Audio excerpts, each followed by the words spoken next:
അതിരപ്പള്ളിയിലെ ആനയുടെ ചികിത്സാ ദൗത്യവുമായി ബന്ധപ്പെട്ട റിപ്പോർട്ടുകളിലേക്ക് പോവുകയാണ്. മയക്കുവെടി വയ്ക്കുന്നതിന് തൊട്ട് മുൻപുള്ള ആനയുടെ ദൃശ്യങ്ങളാണ് ഇപ്പോൾ നമ്മൾ കാണുന്നത്. ആന മയങ്ങി വീഴുന്ന ദൃശ്യങ്ങളാണ്. ആനയുടെ ചികിത്സാ ദൗത്യത്തിന് തുടക്കമായിട്ടുണ്ട്. ഒരു റൗണ്ട് മയക്കുവെടി വെച്ചു, അതിനുശേഷം ആന മയങ്ങി വീണു. ആ മയക്കുവെടി വയ്ക്കുന്ന ആ ദൃശ്യങ്ങൾ, തൊട്ട് മുമ്പുള്ള ദൃശ്യങ്ങളാണ് ഇപ്പോൾ ന്യൂസ് മലയാളത്തിന്റെ സ്ക്രീനിലൂടെ പ്രേക്ഷകർ കണ്ടുകൊണ്ടിരിക്കുന്നത്. അവിടെ ദൗത്യം കുങ്കിയാനകൾ ഒപ്പമുണ്ട്. ദൗത്യം തുടർന്നുകൊണ്ടേയിരിക്കുന്നു. നിലവിൽ ഈ ആനയുടെ മുറിവ് ക്ലീൻ ചെയ്യുകയായിരുന്നു വിദഗ്ധ ഡോക്ടർമാരുടെ സംഘം. Levin K വിജയനുണ്ട്. ലെവിൻ, ആന മയങ്ങി വീഴുന്ന ദൃശ്യങ്ങളാണ് ഇപ്പോൾ നമ്മൾ കണ്ടുകൊണ്ടിരിക്കുന്നത്. ഈ എലിഫന്റ് ആംബുലൻസ് അവിടേക്ക് എത്തിയിട്ടുണ്ടോ? ആനയെ ഉയർത്താനുള്ള ശ്രമം എങ്ങനെ പുരോഗമിക്കുന്നു? ആനയ്ക്ക് തൊട്ടരികിലേക്ക് എത്തിയിട്ടുണ്ട്. താൽക്കാലിക വഴി നിർമ്മിച്ച് അത് പൂർത്തീകരിച്ചുകൂടെ തന്നെ എലിഫന്റ് ആംബുലൻസ് കൂടെ ഇവിടേക്ക് എത്തിച്ചിട്ടുണ്ട്. ഇപ്പോൾ ആനയ്ക്ക് ചികിത്സ നൽകുന്നതിന് മുന്നോടിയായി മുറിവ് ശുചീകരിച്ചുകൊണ്ട് മരുന്ന് പുരട്ടുന്ന ജോലികളാണ് നടക്കുന്നത്. അതിനുശേഷം ആനയെ ഇവിടെ നിന്നും ഉയർത്തി ഈ വാഹനത്തിനുള്ളിലേക്ക് കയറ്റുകയാണ് അടുത്ത ദൗത്യം. രണ്ട് തരത്തിലാണ് അത് ഒരുപക്ഷെ നടക്കാൻ സാധ്യതയുള്ളത്. ഒന്ന്, ആന മയക്കം വിട്ട് ഉണർന്നിരിക്കുമ്പോൾ കുങ്കിയാനകളുടെ സഹായത്തോടു കൂടി ഈ വാഹനത്തിലേക്ക് തള്ളിക്കയറ്റാൻ ശ്രമിക്കും. അതിന് തീർത്തും കഴിയുന്നില്ല എന്നുണ്ടെങ്കിൽ കുങ്കിയാനകളുടെയും അതോടൊപ്പം തന്നെ ക്രെയിൻ്റെയും സഹായത്തോടു കൂടി ഇതിനെ ഉയർത്തുക, നീക്കം ചെയ്യുക എന്നുള്ളതാണ് ലക്ഷ്യമിടുന്നത്. ഏതായാലും ഇപ്പോൾ ആ ചികിത്സാ നടപടികൾ പൂർത്തീകരിച്ച് അതിന് ആവശ്യമായിട്ടുള്ള കാര്യങ്ങളൊക്കെ ചെയ്തുകൊണ്ടിരിക്കുകയാണ്. ഡോക്ടർ അരുൺ സക്രിയയും സംഘവും ഇവിടെ ആനയ്ക്ക് തൊട്ടടുത്ത് തന്നെ ഉണ്ട്. അവിടെ അതിനെ പരിചരിക്കുന്ന കാര്യങ്ങളാണ് ഇപ്പോൾ നടത്തിക്കൊണ്ടിരിക്കുന്നത്. അതേസമയത്ത് കുങ്കിയാനകളെ സജ്ജീകരിച്ച് നിർത്തിയിട്ടുമുണ്ട്. എലിഫന്റ് ആംബുലൻസ് സ്ഥലത്തേക്ക് എത്തിക്കുകയും ചെയ്തിട്ടുണ്ട്. അത്തരം കാര്യങ്ങൾ കൂടി പൂർത്തീകരിച്ച് ദൗത്യത്തിൻ്റെ രണ്ടാം ഘട്ടത്തിലേക്ക് കടക്കുകയാണ്. രണ്ടാം ഘട്ടം എന്ന് പറയുന്നത് ആനയെ ഉയർത്തി ഈ വാഹനത്തിലേക്ക് കയറ്റി അവിടെ നിന്നും രക്ഷപ്പെടാൻ സഹായിക്കുക, അല്ലെങ്കിൽ അവിടെ നിന്ന് രക്ഷപ്പെടുത്താൻ ഈ സ്ഥലത്ത് നിന്നും കോടനാട്ടെ അഭയാരണ്യ കേന്ദ്രത്തിലേക്ക് മാറ്റുക എന്നുള്ളതാണ്. അതിനുവേണ്ടിയുള്ള പ്രവർത്തനങ്ങളും വളരെ വേഗത്തിൽ തന്നെ മുന്നോട്ട് പോവുകയാണ്. മറുവശത്ത് ഈ കോടനാട്ട് അഭയാരണ്യ കേന്ദ്രത്തിൽ ആനക്കൂട് ഒരുക്കി ബലപ്പെടുത്തിയതടക്കമുള്ള സജ്ജീകരണങ്ങൾ പൂർത്തിയാക്കിയിട്ടുണ്ട്. ആനയെ എത്തിച്ചാലുടൻ കൂട്ടിലേക്ക് മാറ്റുന്നതിനാവശ്യമായിട്ടുള്ള എല്ലാ നടപടിക്രമങ്ങളും പൂർത്തീകരിച്ചിട്ടുണ്ട്. ഇനി ഈ ഒരു കാത്തിരിപ്പിൻ്റെ സമയം കൂടിയാണ് നമുക്ക് മുന്നിലുള്ളത്. കാരണം ഈ ഏറെ നിർണായകമായ സമയത്തിലൂടെയാണ് കടന്നു പോകുന്നത്. ആനയെ സംബന്ധിച്ചുകൊണ്ട് മയങ്ങി വീണ കൊമ്പനെ ഉണർത്തുക, അല്ലെങ്കിൽ അതിനെ പരിചരിച്ച് ആദ്യഘട്ട ചികിത്സകൾ നൽകി വാഹനത്തിലേക്ക് കയറ്റുക എന്നുള്ളതാണ് ഏറ്റവും പ്രധാനപ്പെട്ട കാര്യം. അതിനുവേണ്ടിയുള്ള നടപടികളും മറ്റുമാണ് ഇപ്പോൾ പുരോഗമിച്ചുകൊണ്ടിരിക്കുന്നത്. വെറ്ററിനറി ഡോക്ടർമാരും വിദഗ്ധ സംഘങ്ങളും വിദഗ്ധ സംഘത്തിൻ്റെ നേതൃത്വത്തിലാണ് അത്തരം കാര്യങ്ങൾ നടക്കുക. അതോടൊപ്പം തന്നെ മറ്റുദ്യോഗസ്ഥരും ഈ ദൗത്യത്തിന് സഹായികളായി നിൽക്കുന്ന മറ്റുദ്യോഗസ്ഥരും അവരുടേതായിട്ടുള്ള ജോലികളും മറ്റും നിർവഹിക്കുകയാണ്. ആദ്യം ഈ ആനയുടെ മുറിവിലേക്ക് അവിടെ ദുർഗന്ധവും മറ്റും ഉണ്ടായിരുന്നു, അണുക്കളുണ്ടായിരുന്നു. അത്തരത്തിൽ ആനയുടെ മുറിവിൽ വെള്ളമൊഴിച്ച് ശുചീകരിച്ച് ആ മുറിവ് കഴുകിയാണ് അതിനുശേഷം അത് ശുചീകരണം നടത്തിയത്. ആ മുറിവിൽ നിന്നും ഉണ്ടായ അഴുക്കുകളും മറ്റും നീക്കം ചെയ്തിട്ടുണ്ട്. നമുക്ക് ആ ദൃശ്യങ്ങളിൽ കാണാം മയങ്ങി വീഴുന്ന ആനയെ. ആന ആദ്യം 7:15 ആനയെ സ്പോട്ട് ചെയ്യുന്നു, പിന്നീട് ഡാർക്ക് ചെയ്യുന്നു. അതിനുശേഷം മയക്കുവെടിയുടെ ആദ്യ ഡോസ് നൽകുന്നു. ആദ്യ ഡോസ് നൽകി ആന ഏറെ നേരം അവിടെ നിൽക്കുന്നു.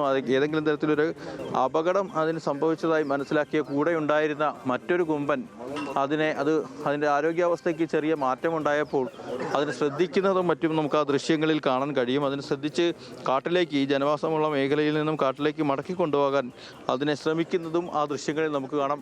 പുലർച്ചെ മഞ്ഞ് ഉള്ള സമയമാണ്, അതുകൊണ്ട് അത്രയും വ്യക്തതയോടുകൂടി നമുക്കത് കാണാനാവില്ലെങ്കിലും നമ്മൾ നേരിട്ട് കണ്ടതും മറ്റും ഈ കൂടെ ഉണ്ടായിരുന്ന കൊമ്പൻ ഈ മയക്കുവെടി ഏറ്റ ശേഷവും മുറിവേറ്റ കൊമ്പനൊപ്പം തന്നെ നിലയുറപ്പിച്ച് നിന്നു. അതിനെ കൂട്ടിക്കൊണ്ടു പോകാനുള്ള നടപടികൾ അല്ലെങ്കിൽ കൂട്ടിക്കൊണ്ടു പോകാനുള്ള ശ്രമം നടത്തി. ഈ ആളൊഴിഞ്ഞ പ്രദേശത്തേക്ക് അതിനെ മാറ്റാനുള്ള ശ്രമം നടത്തി. പക്ഷേ ഇത് ഈ മുറിവേറ്റ കൊമ്പനടുത്തു നിന്നും ഇവർ മാറാതെ നിന്നപ്പോഴാണ് ഈ മറ്റു കൊമ്പനെ, അതായത് ആരോഗ്യവാനായ കൊമ്പനെ ഇവിടെ നിന്ന് തുരത്തുന്നതിനായി വനംവകുപ്പ് വെടിപൊട്ടിച്ചത്.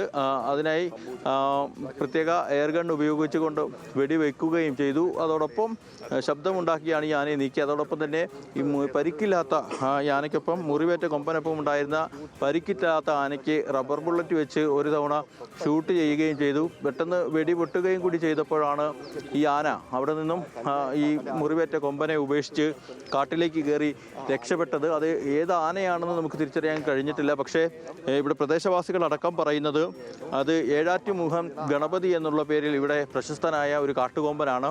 ആ നിരുദ്രവകാരിയായിട്ടുള്ള കൊമ്പനാണ്. ജനവാസ മേഖലയിലേക്ക് സ്ഥിരം ഇറങ്ങും. പക്ഷേ ആളുകൾ പറയുന്നത് അനുസരിക്കുന്ന ഒരു കാട്ടുകൊമ്പനാണ് എന്നുള്ളതാണ് ഈ ഏഴാറ്റുമുഖം ഗണപതിയുടെ പ്രത്യേകത. ഏഴാറ്റുമുഖം ഗണപതി തന്നെയാണ് ഈ മുറിവേറ്റ കൊമ്പന് അടുത്ത് മയക്കുവെടി വെൽക്കുന്ന സമയത്ത് ഉണ്ടായിരുന്നത് എന്നുള്ളതാണ് പ്രദേശവാസികളിൽ മറ്റും അറിയാൻ കഴിഞ്ഞിട്ടുള്ളത്. പക്ഷേ അതൊരു സ്ഥിരീകരിക്കുക വിവരമായി നമുക്ക് ഈ ഘട്ടത്തിൽ പങ്കുവെക്കാനാവില്ല. ഏതായാലും ആ കൊമ്പൻ ഇവിടെ നിന്ന് പോയതിനു ശേഷമാണ് മയങ്ങി വീണ ആനയ്ക്കരികിലേക്ക് മറ്റുള്ളവർ എത്തിയത്. ഈ രണ്ട് ആനകൾ എത്തുകയും മുറിവേറ്റ കൊമ്പൻ മയങ്ങി വീഴുകയും ഒക്കെ ചെയ്ത സമയത്ത് ആളുകളുടെ ഒരു വലിയ തള്ളിക്കയറ്റം ഉണ്ടായിരുന്നു. അതിൻ്റെ ദൃശ്യങ്ങൾ പകർത്താനും അത് കാണാനും മറ്റുമൊക്കെയായി ഒരു കൂട്ടം ആളുകൾ ഒരു റോഡിനെ സൈഡിൽ നിന്ന് തള്ളിക്കയറി. പക്ഷേ വനവകുപ്പ് ഉദ്യോഗസ്ഥരെത്തി അവരെ അവിടെ നിന്നും മാറ്റുകയായിരുന്നു. അവരോട് മാറി നിൽക്കാൻ ആവശ്യപ്പെട്ടു. അതിനുശേഷം യൂട്യൂബർമാരും പൊതുജനങ്ങളും അടക്കമുള്ള മറ്റാളുകളും ഇത്തരത്തിലുള്ള ചില ശ്രമങ്ങൾ നടത്തി. അവരെയും നീക്കി ആണ് ഈ ചികിത്സാ ദൗത്യത്തിന് തുടക്കമിട്ടത്. ഏതായാലും അത്തരം ഒരു ദൃശ്യങ്ങൾ ഇതിനപ്പുറത്തേക്ക് വനവകുപ്പ് കൈമാറാൻ സാധ്യതയില്ല. കാരണം അത് ആനയുടേതായിട്ടുള്ള ദൃശ്യങ്ങൾ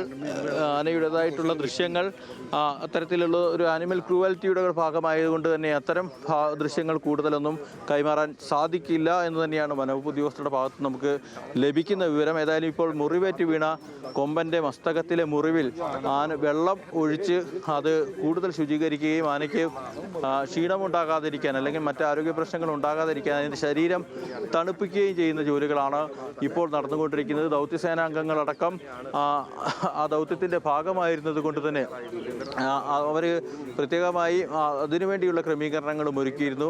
വെള്ളം ഒഴിച്ച് ആനയുടെ ശരീരം തണുപ്പിക്കുന്ന ജോലികളാണ് ഇപ്പോൾ പുരോഗമിക്കുന്നത്. അതിനാവശ്യമായിട്ടുള്ള മറ്റ് കാര്യങ്ങളും സജ്ജീകരണങ്ങളും ഒക്കെ പൂർത്തീകരിച്ചു. അനുബന്ധ സൗകര്യങ്ങളടക്കം ഒരുക്കി എല്ലാവിധത്തിലുള്ള ക്രമീകരണങ്ങളും ഒരുക്കിയിട്ടുണ്ട്. ഇനി കാത്തിരിപ്പിൻ്റെ സമയങ്ങളാണ്. ഏറെ നിർണായകമായ സമയങ്ങളിലൂടെയാണ് മുന്നോട്ട് പോയിക്കൊണ്ടിരിക്കുന്നത്. ഈ മുറിവേറ്റ കൊമ്പനെ സംബന്ധിച്ചുകൊണ്ട് ആരോഗ്യാവസ്ഥ നമുക്കറിയാം, പറഞ്ഞു തരേണ്ടതില്ല. ഇപ്പോൾ മലയാളികളായിട്ടുള്ള എല്ലാവർക്കും ഈ ആനയുടെ ആരോഗ്യാവസ്ഥയും അതിൻ്റെ നിലവിലെ സാഹചര്യങ്ങളും ഒക്കെ അറിയാം. അത്തരത്തിൽ ഗുരുതരമായൊരു സാഹചര്യത്തിൽ കടന്നു പോകുന്ന ഈ ആനയെ രക്ഷിച്ചെടുക്കുക എന്നുള്ളതാണ് ഏറ്റവും പ്രധാനപ്പെട്ട കാര്യം. അതിനുവേണ്ടിയുള്ള ക്രമീകരണങ്ങളും സജ്ജീകരണങ്ങളും ഒക്കെ ആഴ്ചകൾ നീണ്ട തയ്യാറെടുപ്പുകൾക്കൊടുവിൽ വനംവകുപ്പ് പൂർത്തീകരിച്ചു. ആ ദൗത്യത്തിൻ്റെതായിട്ടുള്ള ആദ്യഘട്ടവും ഇതിനോടകം തന്നെ പൂർത്തീകരിച്ചു. ആദ്യഘട്ടത്തിൽ കാര്യങ്ങളെല്ലാം വിചാരിച്ചതുപോലെ ഏറ്റവും എളുപ്പത്തിൽ വളരെ വിജയകരമായി തന്നെ നടപ്പിലാക്കാൻ സാധിച്ചു. ഇനി ആനയെ മുറിവേറ്റ് തളർന്നു വീണ ആനയെ ഉയർത്തി കോടനാട്ട് അഭയാരണ്യ കേന്ദ്രത്തിലേക്ക് എത്തിക്കുക എന്നുള്ളതാണ് അടുത്ത ഘട്ടം. അതിന് മുന്നോടിയായി ഈ മുറിവ് ശുചീകരിച്ച് ആദ്യഘട്ട ചികിത്സ നൽകിയ ആനയെ അതിൻ്റെ ശരീരം തണുപ്പിക്കുന്നതിനായി വെള്ളം ഒഴിച്ച് അതിന് ബുദ്ധിമുട്ടുണ്ടാകാത്ത വിധത്തിൽ മറ്റാരോഗ്യ പ്രശ്നങ്ങൾ ഉണ്ടാകാത്ത വിധത്തിൽ അതിൻ്റെ ശരീരം തണുപ്പിക്കുന്നതിന് വേണ്ടിയിട്ടുള്ള ജോലികളും മറ്റുമാണ് നടത്തുന്നത്. സർവ്വസജ്ഞരായിട്ട് ഉദ്യോഗസ്ഥരുണ്ട്. അവർക്കൊപ്പം ഈ കുങ്കി ആനകൾ കൂടിയുണ്ട്. അവരെയും ഈ ദൗത്യസംഘം തങ്ങളുടെ ഒപ്പം നിർത്തിയിട്ടുണ്ട്. അതിന് രണ്ട് ഉദ്ദേശങ്ങളാണുള്ളത്. ഒന്ന്, മറ്റ് ആനകളുടേതായിട്ടുള്ള, അതായത് കാട്ടുകൊമ്പന്മാരുടേതായിട്ടുള്ള ശല്യം ഉണ്ടാവാതിരിക്കുക. രണ്ട്, ഈ ആന അതിൻ്റെ മയക്കം വിട്ടാലുടൻ ഈ കൂട്ടിലേക്ക്, അതായത് വാഹനത്തിലേക്ക്, എലഫൻ്റ് ആംബുലൻസിലേക്ക് കയറ്റുക എന്നുള്ളതാണ്. ഏതായാലും അത്തരം കാര്യങ്ങളൊക്കെ വളരെ നല്ല രീതിയിൽ തന്നെയാണ് മുന്നോട്ട് പോകുന്നത്. ദൗത്യസംഘത്തിൻ്റെതായിട്ടുള്ള ഒരു കാത്തിരിപ്പിൻ്റെ സമയമാണ് ഇപ്പോൾ. ഈ മുറിവേറ്റ കൊമ്പൻ അതിൻ്റെ മയക്കം വിട്ട് ഉണരാനും അതിൻ്റെ വാഹനത്തിൽ കയറ്റി കോടനാട്ടേക്ക് എത്തിക്കാനുമുള്ള ഒരു കാത്തിരിപ്പിൻ്റെതായിട്ടുള്ള സമയമാണ് ഇപ്പോഴുള്ളത്. ഏതായാലും ഇതുവരെയുള്ള കാര്യങ്ങൾ വളരെ വിജയകരമായി തന്നെ മുന്നോട്ട് പോയി. മുറിവേറ്റ കൊമ്പനെ കണ്ടെത്താനും സ്പോട്ട് ചെയ്യാനും പിന്നാലെ മയക്കുവെടി വെക്കാനും അതിനുശേഷം അതിന് അരികിലെത്തി ചികിത്സ നൽകാനും മുറിവ് ശുചീകരിച്ചടക്കം മരുന്ന് വെച്ച്